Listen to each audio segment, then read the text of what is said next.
All right. Can we jump in? Yeah, let's do it. Awesome.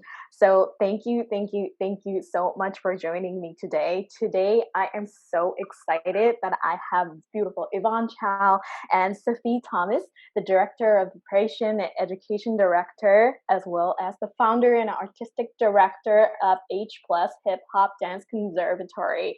Thank you so much for being here. Oh, thank you for having us. Thank you. Oh my God. You have no idea how hyped that I am because you two are here. And I am barely getting to know you, and we met through Prime Produce. Yes. And I'm just so honored. Like H Plus and what you guys do have inspired me so much. This year is the 30th year anniversary of the H Plus. Congratulations. Thank you. It's such an epitome of the moment. So for those of you who don't know about H Plus is a Hip-Hop Dance Conservatory Foundation, is a multiple platform non-governmental organization with a consultative status in the Economic and the Social Council of the United Nations, with the mission to preserve, evolve, and proliferate art form of hip-hop dance while developing and implementing sustainability initiative for dancers internationally and domestically. Yes. Did I do good? That's So awesome. yeah, the first and foremost, like on behalf of all artists and artist community, I just want to say thank you for doing what you do. Like it is such an incredible work that you're doing. And in this particular conversation, as much as I want to focus on H Plus as an entity, but also I want to focus on you two as an individual human being as well. So so on top of what says in your resume or bio, who are you? Can you describe yourself? And what is the fun fact that most people don't know about you? Oh my God. Oh my gosh. Okay, fine. I'll start. Okay. So my name is Yvonne Chow. Ooh, that already gives me a fun fact. So my fun fact, I'm going to start with my fun fact, is that my middle name is my first name in Cantonese, Fatim, and it actually stands for becoming brighter. So my name is about becoming brighter, which is pretty awesome. Yeah. Beautiful. So, yes, and I only found that out last year. Damn it. That's awesome. My mom would be like, yeah, it's something about you being like, it's beautiful and intelligent. But then she's like, last year, she's like, actually, like the real accurate definition is da da da. I was like, thank you very much. And you just found that out last year. Yeah, I love it. Being Chinese American. Yes, but yeah. So I am from the Bay Area, California. I am Chinese American, as I just said, and I have dedicated my life to hip hop dance. And I started that journey in California in my dance team. I wanted to be a backup dancer for Jin, who was the only MC at the time, Chinese MC at the time. I was like, I need to dance for him. I was like, I should write him a letter. No. Anyways, so and so I was like, let me go to New York City, because if there's going to be anywhere where I figure out how to do this, it's going to be there, since that's where hip hop is from. So I came to New York, and about a year and a half in, I met this person over here, Mr. Safi Thomas, founder of H Plus. He was teaching what was called Blade Open classes at the time every Friday evening, and I would come in with my silver Adidas pants and my ponytail to the side. That's what they always remember. And yeah, I would come and I would freaking feel like I was dying and living simultaneously at the same time, because it was so crazy and amazing and intense. It was awesome. And I was like, yes, this is what I've been searching for, to train in hip hop dance. And yeah, and I did the summer intensive. And after that, I was sold. I was like, this is it. This is what I've been looking for. It's intensive training, not just in dance, but in building myself as a person and as a leader. And Safi, he gave me a scholarship to the conservatory, and he took me under his wing, and he mentored me. And in turn, I became what you just called the Director of Operations and Education Director of H Plus. And I've been here ever since. So that's a short story into my life. There's more, but we'll stop there for now. Yeah. Awesome. Yes. Handing it over to you, Safi. Who am I? Oh, yes. Okay. Thank you, thank you, thank you, thank you. Yeah, Safi Thomas, founder and artistic director of H+. Fun fact. Wow, I don't know. Is there any fun fact about me? Yes, there. Wow, I don't know. I know it's hard. She's really okay. breaking the ice. Wow. What do I pick? Okay, well, at one time, I was a true Jamaican, and I held down 5 jobs at once. Oof. While trying to run my company. Oh my gosh. I held down 5 different jobs. So really it was 6. So really it was 6. Yeah, it was really 6 jobs. What were the 5 jobs? Let's see. I was working for the Board of Education. So I was teaching for the Board of Education. I was then also working at, I think it was like the YWCA in Harlem. I had helped to open up this new, a new like school out in Polo Ground housing. And so I was working there. I was also working at Columbia Presbyterian. And in between that, I was also doing training with the police department and helping them understand like race relations and stuff like that. And this was all in the 90s. I'd like to highlight the shirt right here. It says polymath. I wonder why he's wearing it. So yeah, those were the 5 things. And plus running the company I started when I was a kid. Yeah. Wow. That's a fun fact. Hashtag overachiever. Hashtag overachiever. Yeah. Age of person. Yeah. So I was staying true to my roots. I love it. True Jamaican, you said. Yeah. I could not do that now, but yeah. Back then, like I was getting like 3 hours of sleep, and I was like, "Yeah, I'm good." Yeah, it was. Wow. Could not do that now. Sophie, this first question is for you, and you kind of already started answering that. Who were you before H+? Who, me? Yeah. Who was I? Yeah, who were you before H+, and what inspired you to start H+? To an intention. To be quite honest, I was a nerd. That was me. Upgraded from nerd to polymath. I don't know. I think I was just a nerd. I actually had no interest in dance. Like my mom, she was a professional dancer.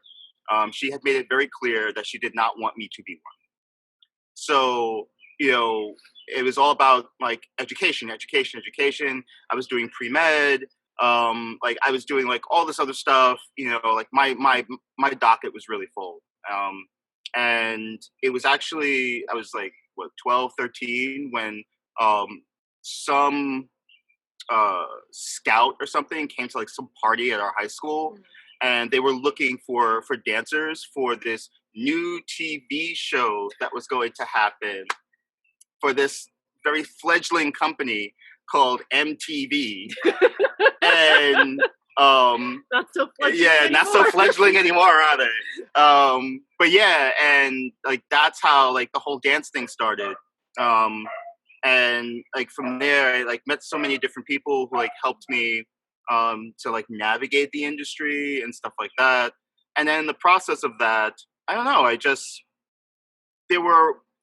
I felt that there could be something different, especially for us in our art form. I felt that there could be something different. So I started writing down, I think it was like 16 at the time. I started like writing down like what I thought could be different, because when I was growing up, I had access to a lot of different artists, from Catherine Dunham to Pearl Primus to like Primus, like all these other different people that my grandma and my great aunt, they used to just be hanging out in their kitchen or in their living room. So like I had access to all these different people, and I guess somehow like a lot of the conversations, because I was one of those kids who used to always be up in grown folks' business. So I was always listening to everything and getting involved in adult conversations. And so, yeah, like, I guess a lot of that stuck in my head. And so, like, when I was like mapping out what I thought dance could look like on our end, a lot of those conversations stayed in my head. And so that's where a lot of it came from. And then, yeah, like, I think I was like 16, 17 when I was like, okay, I want to actually start this. And so I went around like interviewing different people. I went to like Dance Theater of Harlem. I went to Alvin Ailey. I went to New York City Ballet. I was like looking at all these different companies and asking them, well, you guys are really popular and you're sustainable. I didn't use that word back then. But I was like, you guys have been around for a long time. So what's needed in order for, like, if I wanted to start something like you guys, like, what would I need? And I think I got a lot of good advice, but I think the best advice, the most sobering advice I received was from Arthur Mitchell, because he didn't dismiss me.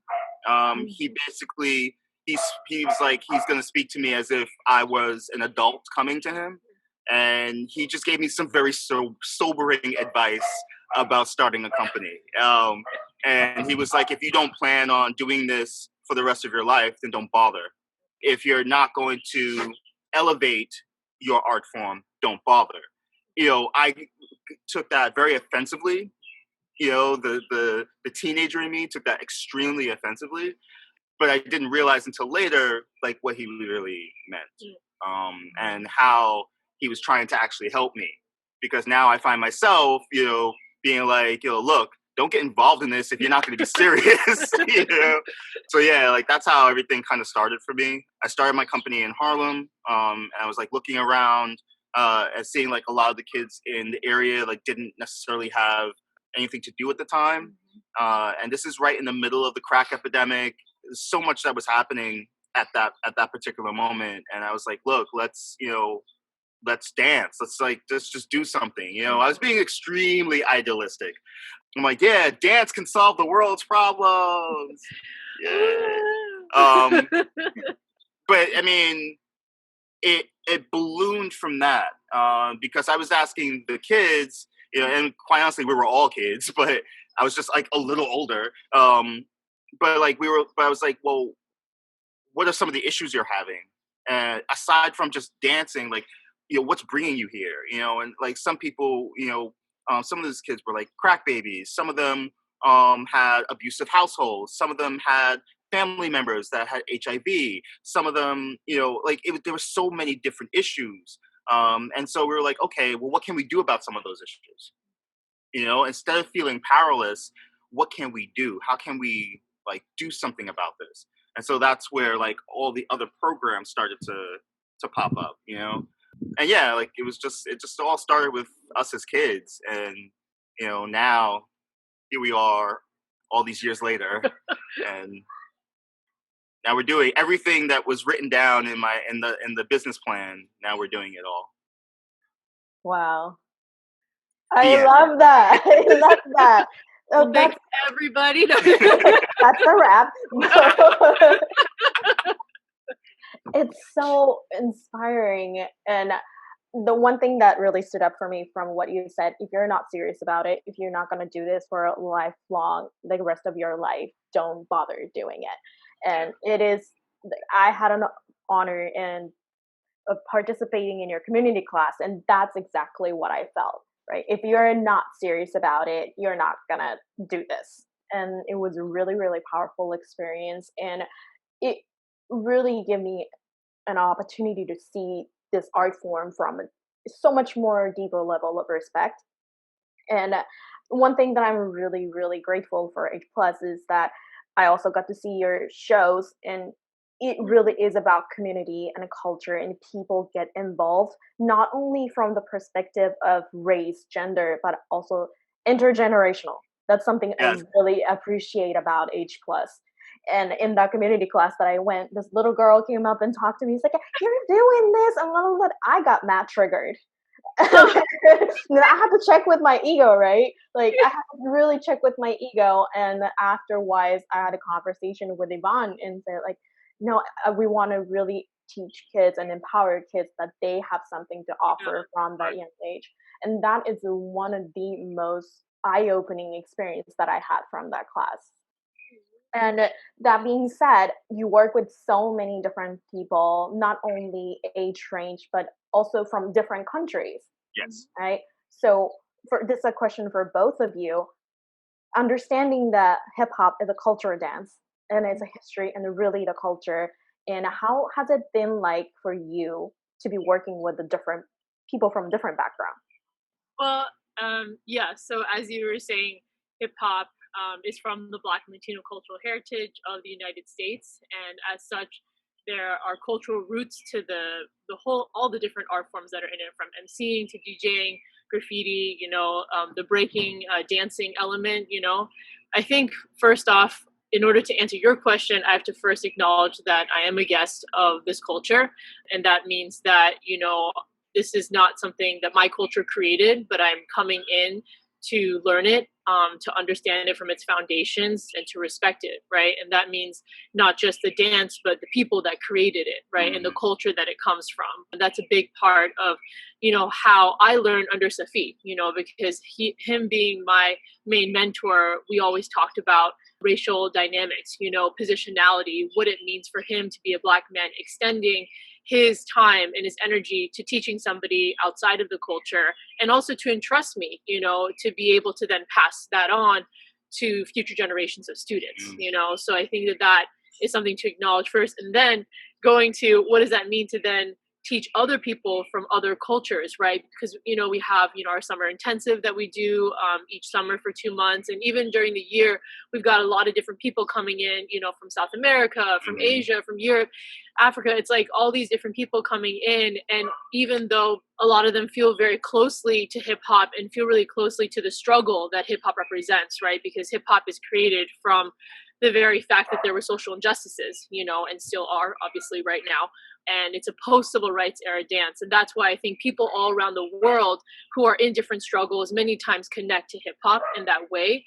However, that doesn't necessarily mean they completely understand what really transpired in the United States, and what it means to learn a dance from people in this country that are still oppressed today, and so if those people are oppressed, then that art form is also in turn oppressed in some sort of way. And so hip hop, like Buddha Stretch was saying this in one of his posts. He's from Elite Force crew. He's like really amazing community leader. He was saying, well, the sort of unofficial tagline of hip hop is peace, love, unity, and having fun, and it's true, it is. However, that doesn't discount that the way it came up was not in peace, love, unity, and having fun, and that this tagline was, sort of a way to help people aspire towards something better than what was actually happening at the time, So it's really important people come in, first off to the United States and to New York City to recognize that as much as they feel close to the culture, they still do have to understand what it means to enter in as a guest, that they're not necessarily in the United States, and what does it mean for them to really take on the moniker of being community leader when they return to their own country and are able to pass on the knowledge that they received here, and to take on that responsibility seriously, because otherwise, dissemination of information, it gets challenging, right? One person said this, another person said this, social media says this, right? So really learning it, really immersing yourself in it, and learning about yourself while learning about the culture, those are really big parts of our education here, and that's what Safi created. He created a technique called the Blade Dance Technique, which stands for Building Leaders Through the Advancement of Dance Education. So the whole point is not for people to come in and just say, oh, great, I got all the moves, I feel like a great dancer, peace out everybody, going back, but really it's about how do I learn what it means to be a leader in my community, and to take ownership over the fact that if I'm learning this dance, then I have a responsibility to dance. And it's not just about me coming in and going, I like the dance and I'm going to, just kind of take the parts that I prefer, the parts that I like. But if you're really going to learn the dance, you're really embracing it for everything that it is, So we have a lot of those conversations in H plus from day one. Like people come in and they're like, well, we got really deep really fast. But, it's really an important conversation to have. And it's not just one conversation. It really is a trail throughout, the entire educational experience, and it keeps deepening and deepening as you go deeper into the education. So that's my short answer to your question. short, long answer. I think I'll take on like the international aspect. I'll take even further, where like I think that there, especially today, I think that there's this conflation between us as the culture being open to everyone. People conflate that openness to meaning, well, if hip hop's for everybody, then I can use the N word. If hip hop is for everybody, then I can, dress up in blackface. If hip hop is for everybody, then I don't need, politics doesn't need to be in the dance. I just need to do what I'm doing. And we've seen a lot of that in the international dance community, and a lot of also like this like lack of understanding. People like using the N word, for example, and being like, "Well, what's your problem? Like, it's hip hop. I should be able to use that. Like, you don't own that word, type of situation." Or when explaining to people outside of the culture that you are a guest within this culture, they're like, "No, I'm not a guest. Like, this is hip hop. Hip hop is for everybody." And it's like, well, yes, hip hop is for everybody, but there's a foundation to that, right? It started from one particular place and cultural heritage. You have to acknowledge that cultural heritage, and understand it does not necessarily belong to you. Maybe it's on loan. We could say that. You've been invited into the house. You're a guest in the house, but don't start changing the shutters, the windows. Don't take our couch out and bring in your own. Like, you know what I mean? And in a lot of different ways, that's what happens. And people feel that they can change things, or they can, do things in a way that does not necessarily match with the culture and where the culture started from or is going. And people have a problem understanding that aspect of it. And it's funny that like right now there's such a shift that's happening because of the protests and because of the level of accountability that is coming with this, where like finally like different dance studios or companies or what have you are like starting to shift their mindset, and they're like putting out statements about like things like using the word urban, like this like blanket term to hip-hop inspired movement. Right. Yeah. Like, so I think that's something that's really good, especially for like this era right now that's happening. It's like, they're being forced to reimagine themselves and their place within this cultural lexicon. And then they're also looking to see their own accountability relative to who they have offended by how they have, like purported themselves throughout, the dance. So it's I don't know, it's a double-edged sword here, like she said, like when coming to our company, we talk about that a lot, try our best to encourage people to engage with all facets of the art form. Like there's a saying, it's like they want our rhythm, but they don't want our blues, where it's like, they're more than happy to take the dance moves in, but when it comes to like things that are happening right now where we're protesting, basically for our own humanity as, Black and POC, suddenly it's like, well, no, we don't want to talk about that because that's not part of the dance. Like, don't politicize the dance. And I'm like, dude, hip hop has been political from day one. Yeah, it can't like not be political. All of hip hop is political. Right. Like you can't just let go of that. And also, the flip side of that is like, how is like asking someone to acknowledge your humanity political? Like, how's that political? That's just basic human rights. That's not a political thing. That's just humanity. And so yeah, like those aspects are definitely seen, not just within the dance community, but the dance community is a microcosm of the world. So all the issues that we are dealing with within our community are happening all throughout the world itself, and these same attitudes are pervasive. So, yeah. That's your short answer. I love that. The dance is a microcosm of what's happening in the world as a whole. And one thing that I always take away from having a conversation with you guys is really, really understanding of self, like as an individual. And particularly, I had a conversation with Yvonne a little while ago, and how in order for us to even to be a guest of other people's culture, like we have to first understand ourselves. And that is really, really opened up for me as an Asian woman. And so my next question is for Yvonne. And one thing that you said was being an Asian from West Coast and what you came to look for in New York City, I already had it back home. And, and so like it really, you started embracing your Asian part of it and then learning about culture and history. We had that conversation, and Safi, you offer, or rather invited Yvonne to open up House of Chow, the Asian division of the H+.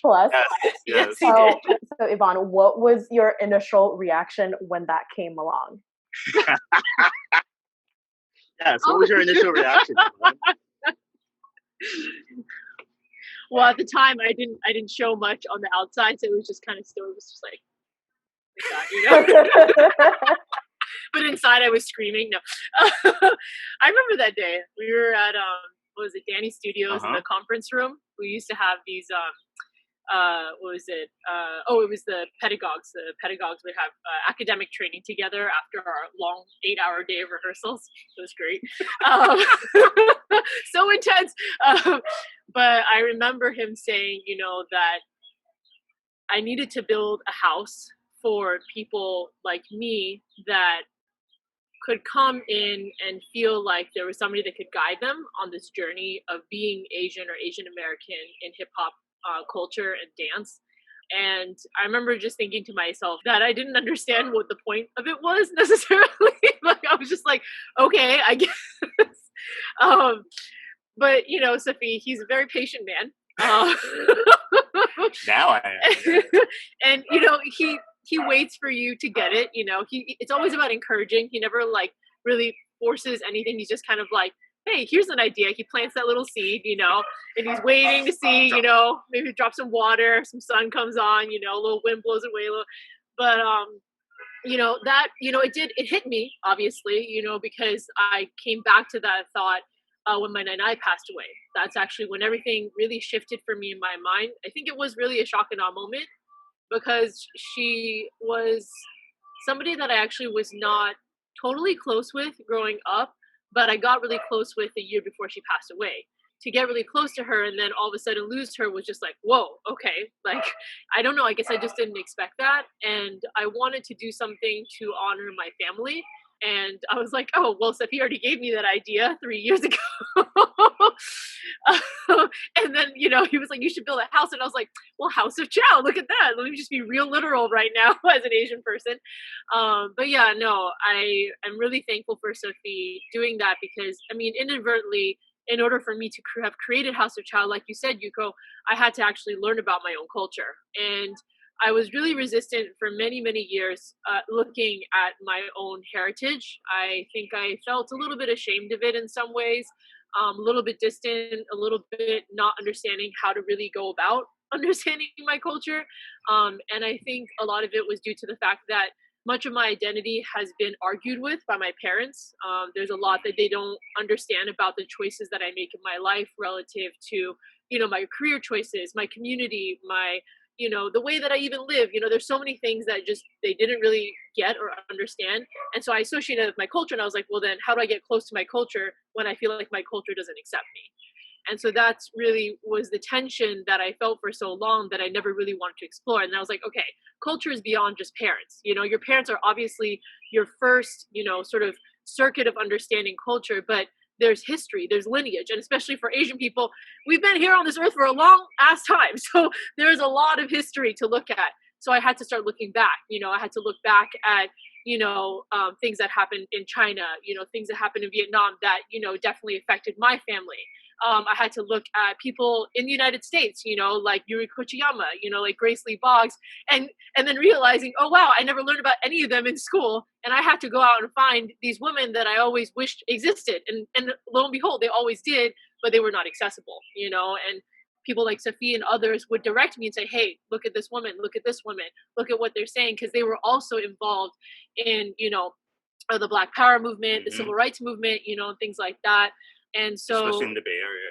Right. Yeah. For Yuri Kochiyama in California and for Grace Lee Boggs in Detroit, the two of them were really crucial in their own locale, and reading their books, and just being like, oh my God, like, I feel like they're literally talking to me, and realizing, okay, so I'm actually part of this lineage. And I didn't recognize that there was this lineage before me.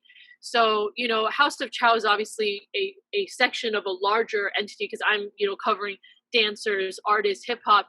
But really, in a lot of what I've talked about, it's really extended to just people who are involved in intersectional careers, in careers that have them, engaging with many other different, cultures, and really like what I've come to understand about being somebody in hip hop dance can very much apply to many other different people that are coming into fields that are outside of their own culture, or outside of their own sort of locale, and so I think that that's a big part of this whole kind of letting go the resistance of the responsibility that I saw coming my way, that I was like, ah!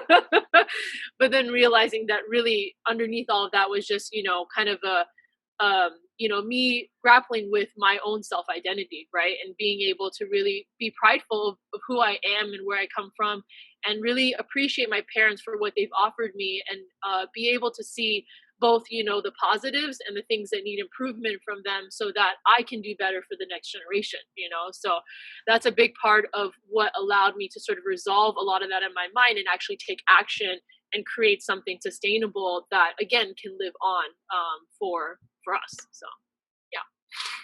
Yeah, I never heard about like Yuri Kochiyama and Grace Lee Boggs until like recently, right? Like I never, like you mentioned, like never learned about those folks. Never learned about internment camp. I never learned about any of those back in school. And I come from Japan, and none of those history lessons have taught us. So I am grateful that I get to immerse myself in this culture, get to really learn about myself. And one thing that, if anything, this pandemic has taught me is I am relearning to connect with my heritage. So it has been a very beautiful journey, to say the least. So jumping into the little different direction, but still in the concept of merging with a different culture and different perspective.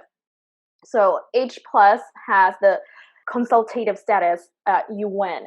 And let's talk about that. We as an artist, we know where we stand. We know what the problems are and what we want to improve. But working with the UN, what does the view of outside world towards dancers and artists look like? I'm very curious. It's interesting. One, because here you have this international body that is created to actively, I guess, solve or at least broach the problems of the world, and bring voices to those who are often voiceless, and making sure that all countries have a say in being able to engage in that discussion. At the same time, though, I think artists and dancers as a whole are often extracted and not necessarily thought about in that manner. We've had a lot of different discussions from Capitol Hill to the United Nations. Often people are asking, well, why do dancers need this? And when I say why do dancers need this, we're talking, why do dancers need food? Why do dancers need healthcare? Why do dancers need, but wait a second, they're people who dance. They're human beings who dance, which is why they require these things. And often, as artists, we fall into this black hole niche where we don't often have access to different government services or things like that. There's also, as artists, we're very prideful as well.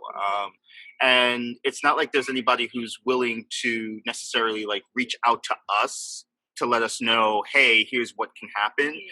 So I think a lot of the conversations are often centered around, wait, as artists, we're human.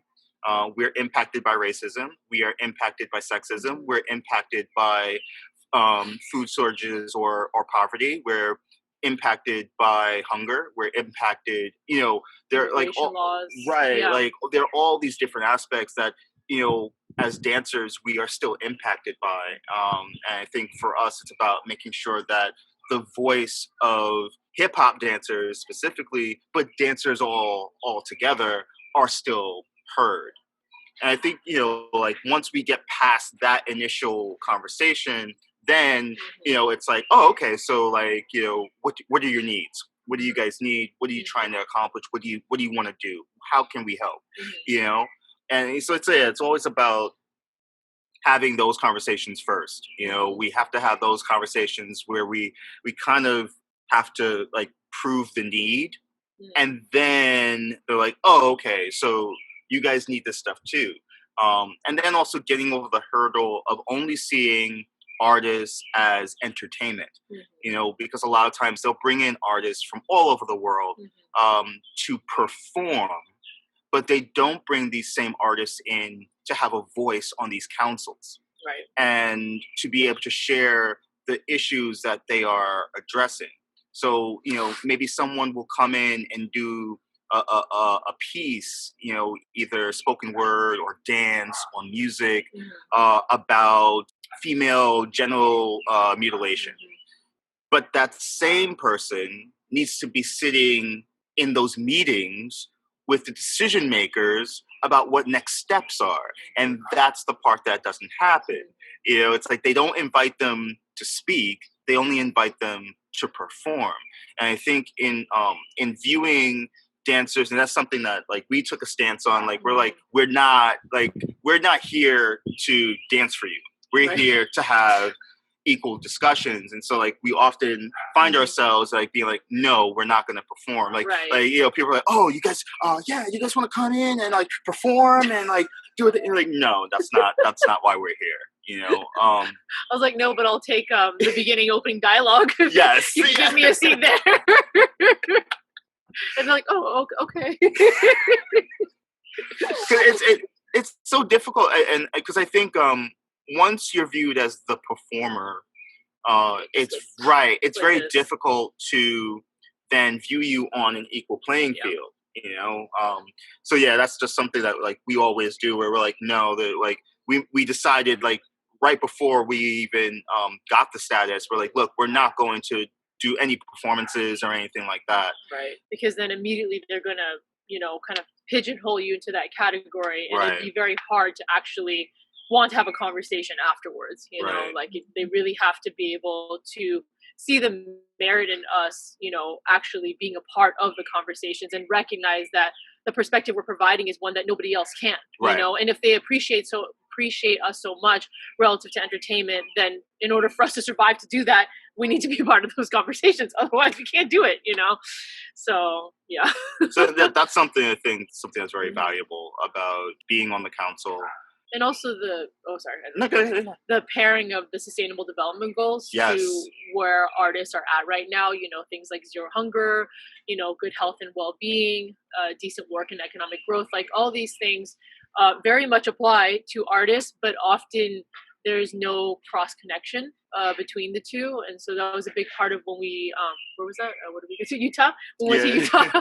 It was like, last summer we went to Utah for the UN Civil Society Conference. That was a big part of our campaign there, was talking to people about how, like, especially artists, how they could really look at the SDGs and see what they're doing and see how it connects to the SDGs, so that they really can understand how can they be a part of the conversation, because that's the format and the basis for how the UN talks about their goals. Right. Now you have to teach artists what are those goals, how do they connect to those goals, and then so then they're speaking the same language, you know, because if they're not speaking the same language, then maybe the artist is talking about what's challenging, but it's not within the framework of how the United Nations assesses those needs. Right. So then it's hard, like they're not talking on an equal plane. So it was a big part of us educating artists on how to actually have those conversations as well, you know. And at the end of the day, it is, we are human first, and let's speak the same language. And yeah, absolutely, 100%.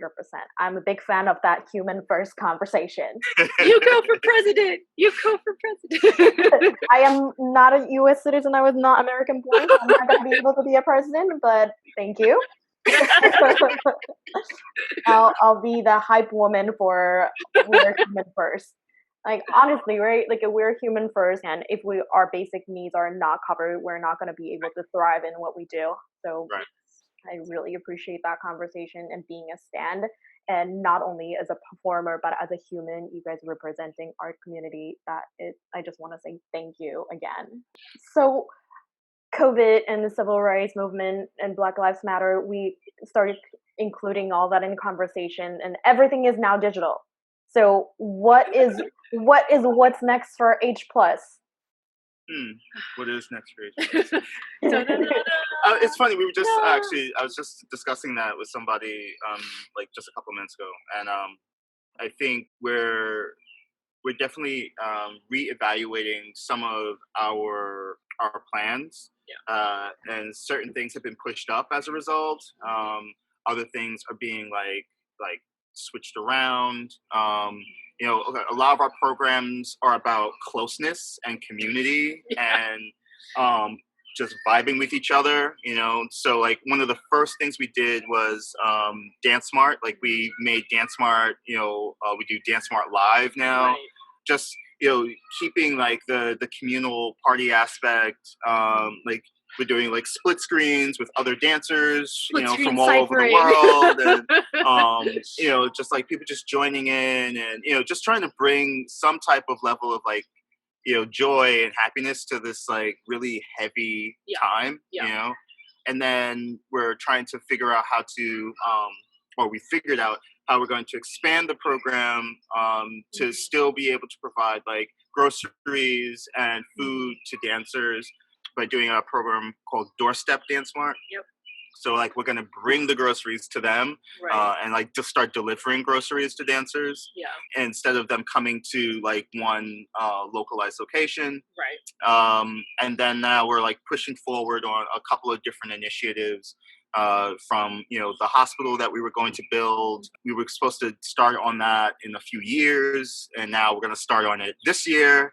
Because of the healthcare crisis. Yeah, it's like, well, I guess it's the right time. Like, there's so many different aspects that we've had to push up now, because it's like, well, this is a now issue. And it's also, like, it's given me a lot of ideas and like a lot of like self-reflection about how I even built the company in the first place. And like, because I'm looking at the different things that we can't do because of this pandemic. And I'm like, I don't want us to be in this type of position in the future, you know? Like I want to make sure that our community is still taken care of, regardless of what happens, you know? You know, it's like, hey, well, what if a national pandemic happens? What do? You know, like that was not even part of like the thinking, you know what I mean?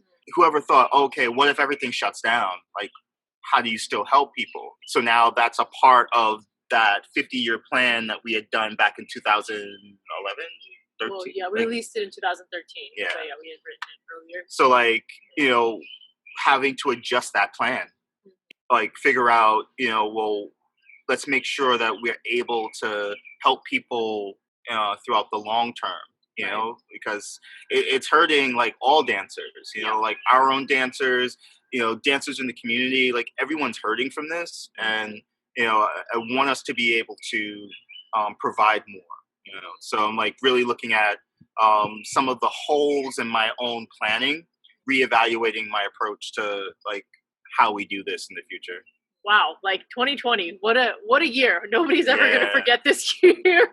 I think there has been a lot of new dialogue that has cropped up, especially on social media, since nobody literally can just talk to somebody else anymore face to face. And I think one of the big things that we've also been thinking about is how to make sure that correct information is getting out there to the dance community as well, because there's so much information that's just like inundating our phones and our tablets and our laptops, and nobody is necessarily fact checking a lot of times, so they're just like, oh, this, that.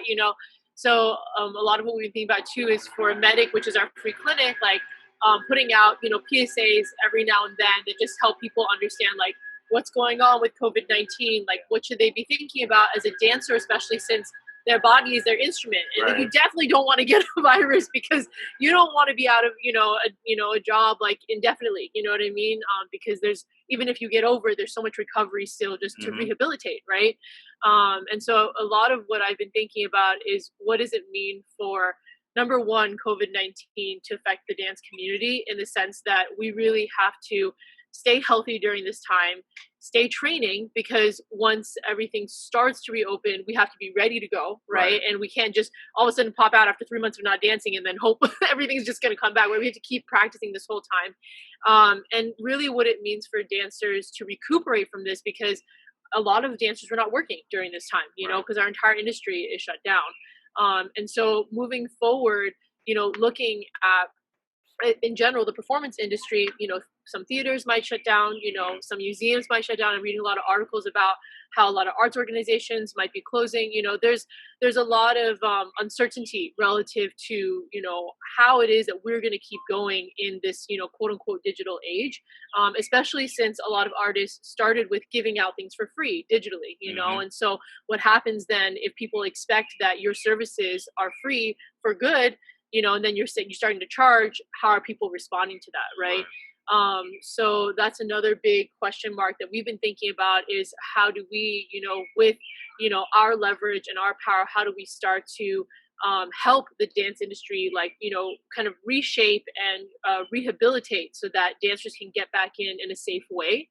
And also, especially given the fact that, the Black Lives Matter movement, and, all the protests surrounding it, a lot of dancers were involved in this as well, and that has, mental, emotional, psychological effects. Of course, there's a lot that, of energy that they're putting into this, and it's also draining in a lot of ways, right? That people have to just go out to say, hey, my life matters, right? And that is very intersected with the dance community, especially, for our community. So, thinking about how to, keep dancers, like with the Dance Smart Life, how to keep dancers remembering community, in times like this, because that's really when you need to remember that there are people around you that support you when you're feeling like this. Because if you don't remember that, it's very easy to get into, depression, anxiety, things like that. And so that's why these Dance Smart Lives have been important for us, because we really want to connect with the community in the ways that they wanted to connect when they came to a Dance Mart, when they came to a spa and Pimp My Style. Whenever they were interviewed, the first thing they'd always talk about is not the service, but the fact that they felt like they were at home, that there was a family, that there was support. And we want to be able to still keep extending that, regardless of the fact that we can't physically be around people. And that's been a lot of the question and the conversation, and the action plan is, how do we keep that spirit alive, that makes dancers who they are, because we love to vibe with each other, we love to be physically around each other.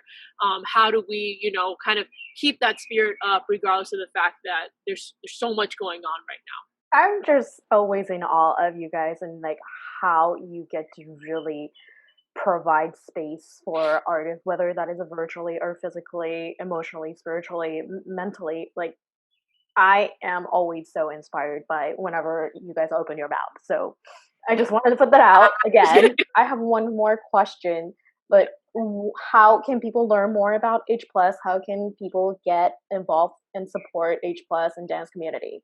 We are on Facebook and Instagram as HipHop Dance Conservatory. That's usually where all our most up-to-date things are happening, where we share a lot about the different resources that I was talking about earlier, like the medic PSAs or, the different events that are going on. And you can also reach out to us via like our, Facebook or Instagram, and we'll make sure to get back to you. We definitely answer. Yeah, within 24 to 48 hours. So we make sure that we're still a hub for the dance community if they have any questions, if they need, support or, resources or anything like that. Other than that, we have our next Dance Smart Live coming up pretty soon. It's on Saturday, June 27th from 5 p.m. to 9 p.m. Eastern Standard Time. Now I have to say that because people from all around the world can join in. So I'm letting you know. Yeah, and this is going to be a really exciting one because we're celebrating so much. There's so much this month, from like Caribbean American Heritage Month to Pride. The Puerto Rican parade was supposed to be today. There's a lot that's happening in this month. And it's summer, summer is coming up, which is also amazing. All of us need a little more sun as we've been sitting in our houses for like 3 months now. So yeah, so this is going to be celebrating a lot of different dancers again from many different walks of life, having a good time, partying. We're going to be we've been doing this thing called chefing creatively during COVID-19. So Portia, our executive director, has been throwing together these very like easy, kind of like, what do you have in your house? Meals that dancers can cook during this time that still feel extravagant and but also are easy to do, because you want to feel like you're in a restaurant, right? Because it's like you can't go out, so trying to create the experience inside. So and then other than that, we're going to be dancing. Safi will be DJing. It's just like a good time with the community. So it's going to be on Facebook Live. All you have to do is just click the link to join in, and we're just excited to be with everybody. So yeah. Thank you so much. So one last question. What is your call to action for the people in the world? We're like, wow, call to action. What's our call to action? Can I have there's so many. One? Yeah, I was gonna say, can I have more than one? So this is my list. I was kidding. Okay, well, I have a special message for Asian and Asian American people. I'm gonna start there, and then I'm gonna expand out. So, I've been following a lot of the conversations on like different accounts that are surrounding like Asian identity, Asian American identity, to kind of see like what the conversation has been relative to the protests, that were spawned, by a lot of the unjust killings of George Floyd and Breonna Taylor. I kind of see like two sort of actions right now of kind of discourse. Like one is those Asians who feel like, we're also, experiencing racism, what about us? Especially because, COVID-19, there was a lot of hate crimes, towards Asian identities because, this stemmed from China. And, there's that side. And then the other side is, like you gotta like talk to your family and friends, like call them out, on their bullshit, like let them know like what's happening, I'm like, okay, yes, I see it. And, I get it. I get why all of this is in the pot. And what I would say is the best place to start is internally with yourself and asking yourself questions about who you are, how you were raised, and, some of the ideas and thoughts you have about different races, different cultures, because, as much work you do on yourself internally is how far you can get, with other people. If you want to start that dialogue with other people, you had to have had some kind of start of that dialogue with yourself. And so, there's this whole kind of like call out culture on, social media. And I understand it because it's, kind of like a way of bringing awareness and, noise and sort of like attention to things that don't make sense. But it's only the beginning, and there's so much work to do after recognizing that there's something that's problematic. So I guess like the general thing that I would say to everybody is, this is a time of really intense introspection and self-reflection.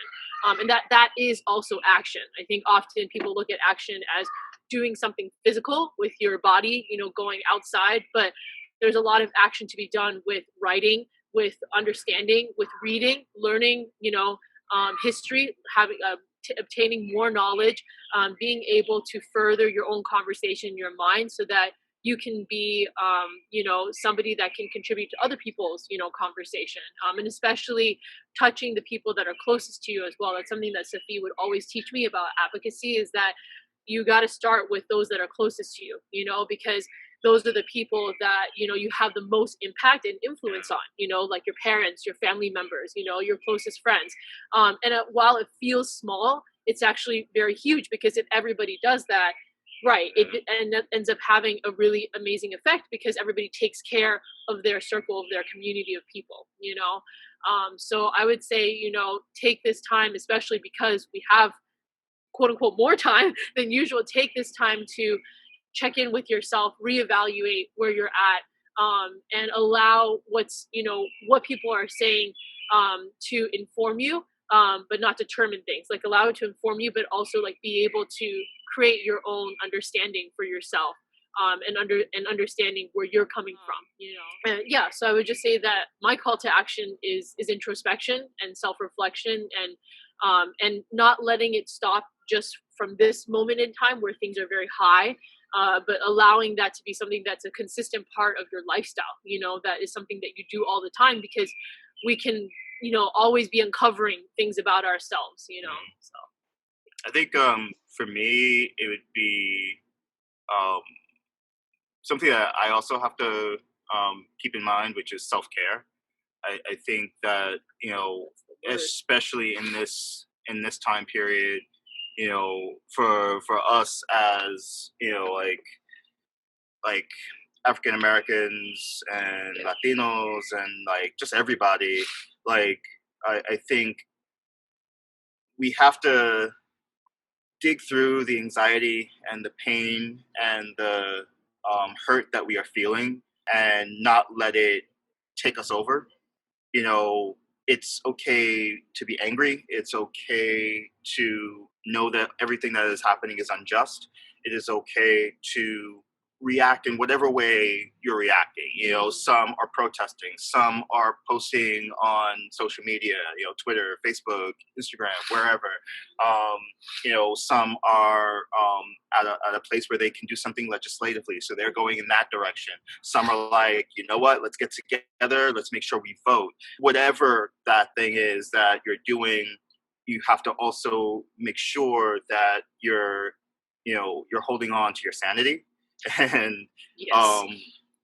as someone who often has a difficult time being able to find that balance, I understand what other people must be feeling at this particular time. And I would think, my call to action would be self-care. Make sure that you're looking after yourself, and that you're healthy, and don't forget to be kind to people, don't forget to love people. Yeah, and keeping the pressure on for a lot of the racial injustices that are happening, because that pressure is creating change. Yes. For one of the first times ever, like, we're seeing like direct change as a result Right. of these protests. And I think that that's valuable, and I think that that's so important. But I think there's also a space where we have to cool down, so that we're not always at this this high level. I mean, we have to like make sure that we're making time for ourselves, and remembering why we're fighting. We're fighting so that as humans, we have respect, and people see our humanity. We're not being, slaughtered in the streets like animals. It's like it's about making sure that we are seen for our humanity, and that we can have our families, that we can raise our children. It's like, I have a 3-month-old, and I'm just like, well, how do what world is he gonna grow up into?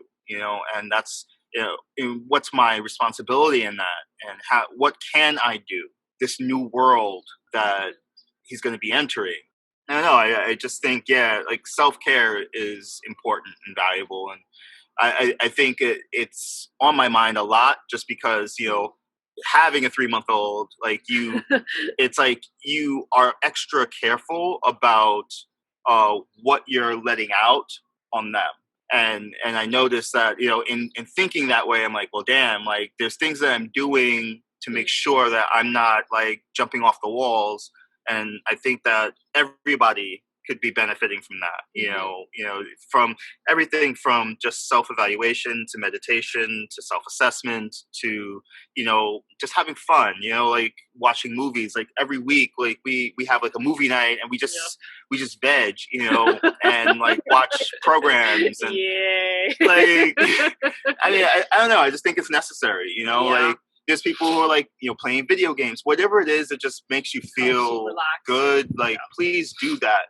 And then, get right back out there, get back into the streets, get back out there, like keep that pressure on, but make sure that, you're looking after yourself. And, and that's just something that I know for a fact, I have not always had that balance. And it's something I'm still working on as a human being. And, it's like I'm trying to figure out how to, the equation. Because I'm just always about work, and I'm not, and I understand that I have to, take a step back, and I don't know, it's just having a baby kind of brings you into that mindset because you definitely don't want to project what's happening onto them, so that's why I've been like super hyper aware about like what's happening and making sure my emotions are not like being thrown onto the baby. Congratulations, Safi! Congratulations, Jasmine. Thank Our you. Congratulations, seriously. And one fun fact I'd love to add to that is Safi Jr. and I share a birthday, so I'll always remember. And he loves his blanket, by the way. You made a blanket for him. That's so beautiful. He loves his blanket. Thanks so much. I'm so happy to hear that. He's getting to a point where he's starting to like eat it. But He loves it, right? That means that if he eats it, it means he loves it. Okay, great. Everything's just going in his mouth right now. It's that phase. Well, thank you so much. I know you two are super busy, so I am so grateful that you two said yes and taking time to share your heart. Again, thank you so much. Thank you. Thanks for thinking about us. This was really nice. It's like a hangout. Yeah, it was. I know, right?